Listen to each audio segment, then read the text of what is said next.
Hello everyone and welcome back to Kingdom Hearts Final Mix on the Sony PlayStation 3. I am one more sheep yet again. Well, as I live and breathe, if it isn't Pinocchio. Oh, hi, Jiminy. What in the world are you doing down here? Playing hide and seek. I just don't believe it. And here I was, up all night just worried sick about you. Why, of all the Pinocchio? Ha, interesting.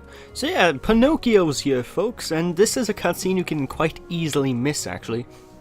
Like, every playthrough from this game up until this playthrough, I've never seen this cutscene. It's only this cutscene today that I've seen this cutscene. Well, not today, but when I recorded this. So, yeah, keep an eye out for Pinocchio if you don't want to miss this cutscene here. And I believe you can get a nice item that's on the floor there as well if you do talk to him. I could be wrong with that, but hey.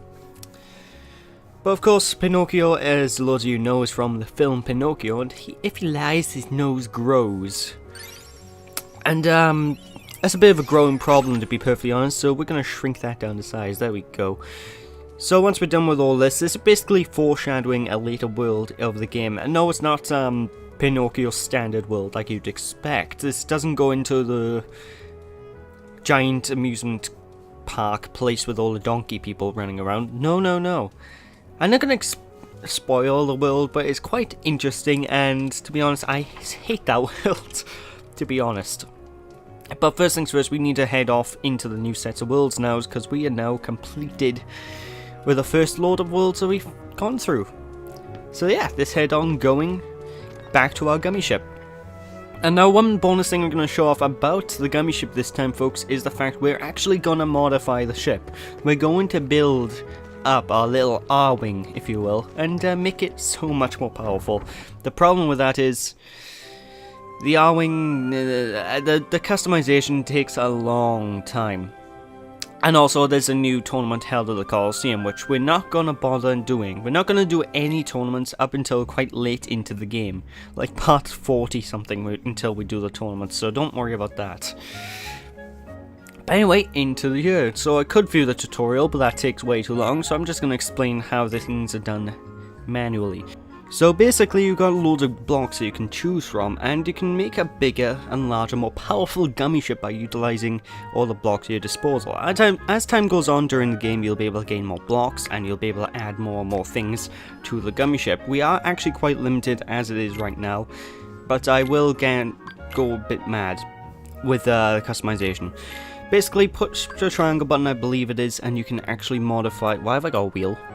Okay, you can actually delete all the blocks of the gummy ship and move every block, so we can start from scratch, which I am doing right now, because why not? I want to make a good ship, and that means a long time of editing. In fact, the editing takes a long while.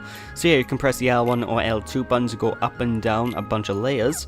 You can press the R1 button to select blocks. You can press the R2 button then to go into like a test mode, I believe. So it's really trying to focus the controls. That's the biggest issue you're probably going to have when you're doing this for the first time, because the controls are really kind of they're out there, they don't really work as you want.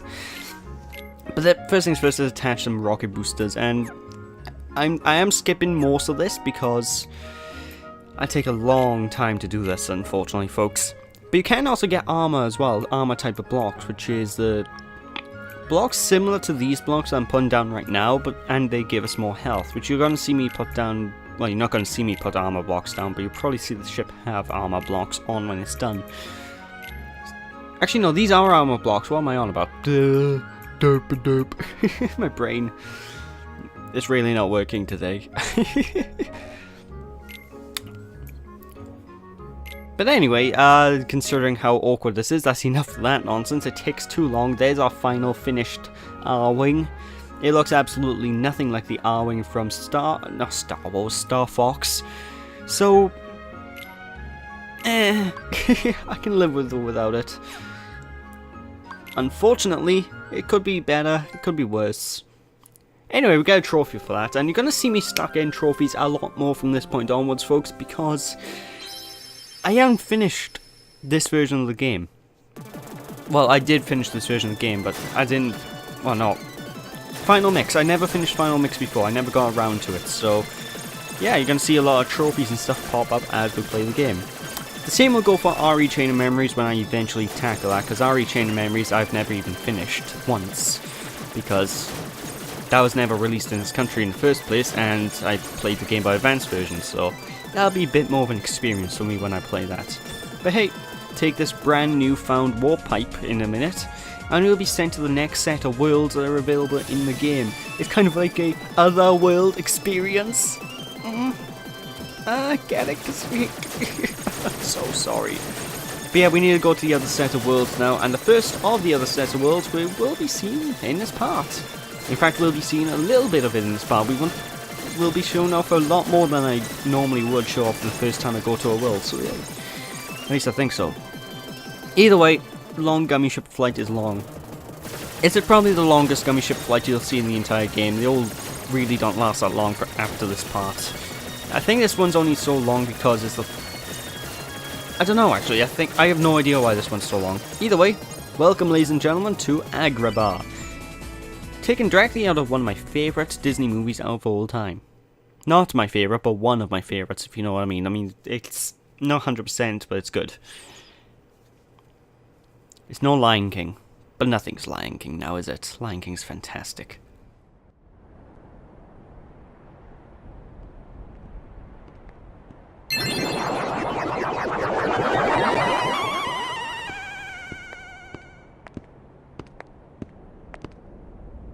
And the keyhole? The Heartless are searching for it now. I'm certain we'll find it soon enough. So that just leaves...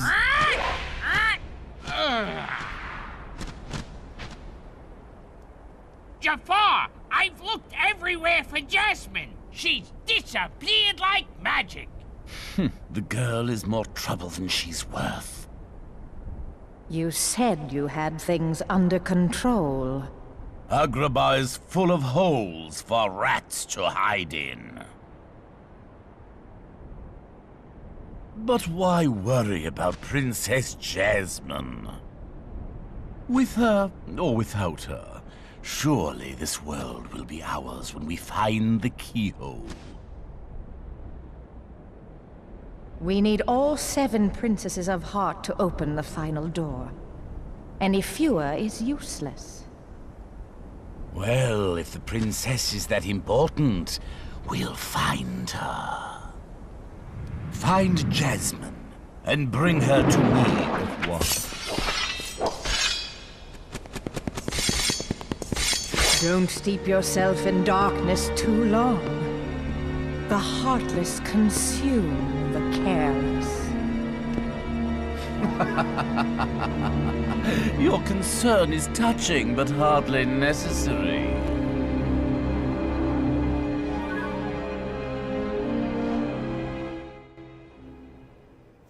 The heartless consume the careless. It's a shame that Jafar really doesn't care. Anyway, we're now introduced to these type of Heartless, which I don't know the name. I think they're called bandits, and they wield swords. They're actually one of my favorite Heartless designs in the game. I don't know why.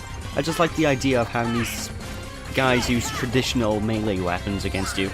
Either way, very good enemies, very easy to deal with. They can block your attacks, so if you can get hold of counter, which is a move you won't be seeing me have until way late into the game, you'll be able to deal with them really quickly. And you do need to be careful because they do like to Sonic the Hedgehog around, so they will start spinning around straight at you going, whoa! So be very careful of that because they can inflict a lot of damage in a very small amount of time. Anyway, inside here is a place we don't need to go. In fact, I know playthroughs where people never go into this room. But it serves as a nice place to save our game and collect a couple of goodies that can be found in here. So, just save the game rather quickly.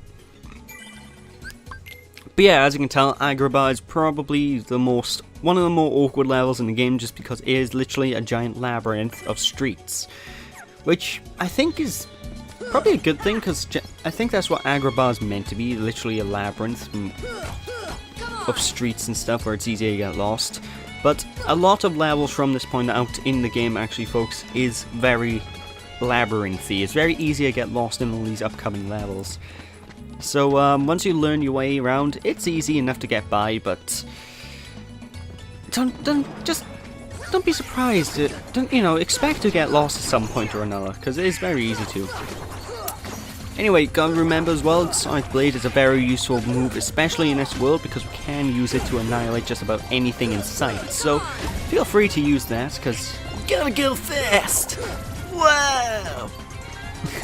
I love that voice.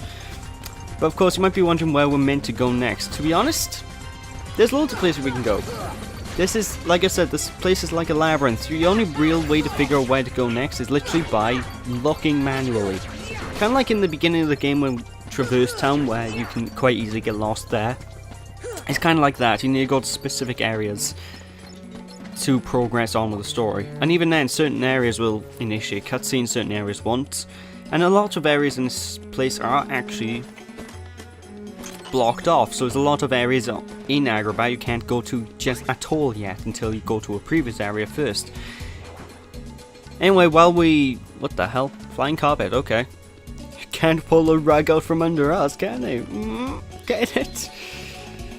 Let's just keep going, shall we? So yeah, it's, like I said, very easy to actually get lost in this world, and I've done it more than enough times. I've seen other people get lost more than enough times. It's a nightmare, to be perfectly frank. And this by here, you might notice gates. We'll be dealing with gates in this world later on. There's certain keyholes, if I remember correctly, that you can use your keyblade on, and they will open up loads of gates within Agrabah, allowing you to actually progress further and get further on, you know, not get lost. So keep an eye out for any locked keys in the walls. And trust me, they're nowhere near the doors, so trust me, don't expect that.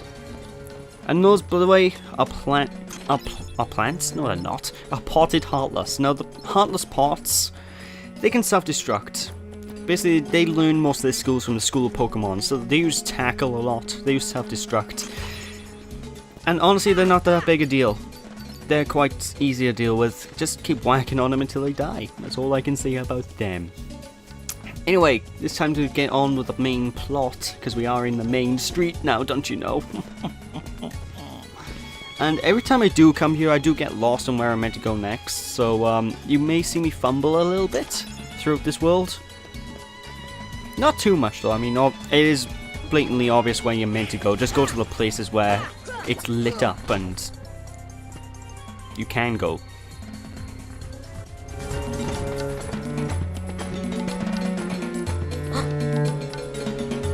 Who's there?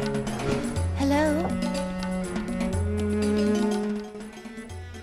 So you had the budget to say who's there, hello, but you didn't have the budget to word all these lines? Square Enix. There's one reason why I can't wait for Kingdom Hearts 3. I'm pretty sure nearly every line will be spoken. That'll be both a good and a bad thing now that I think about it.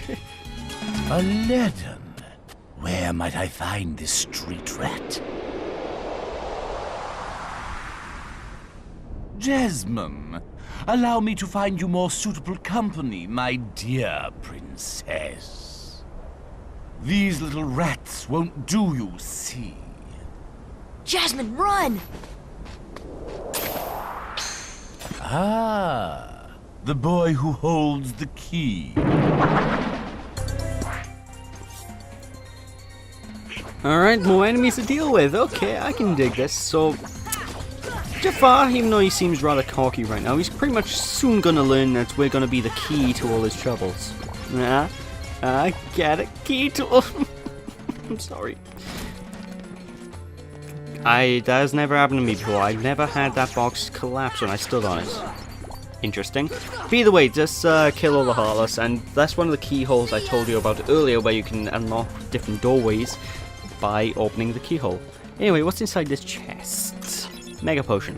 Mega Potions are actually quite good items, same with Mega Elixirs, because you can actually, whenever you use one, you and all your party will gain a full burst of health, so it's very useful to keep those on you. But they're not necessary, if you will. I rarely use them unless I'm on a very specific part of the game where things may be a bit tricky. You know, like a dragon fight or something. I'm not spoiling what dragon fight it is. But anyway, that's the end of this part. So thank you all for watching. Hope you all enjoyed. Don't be sheepish, people. And when we return next time, we'll finish off Agrabah and do a bit more exploring. Thanks for watching. See you after. Bye!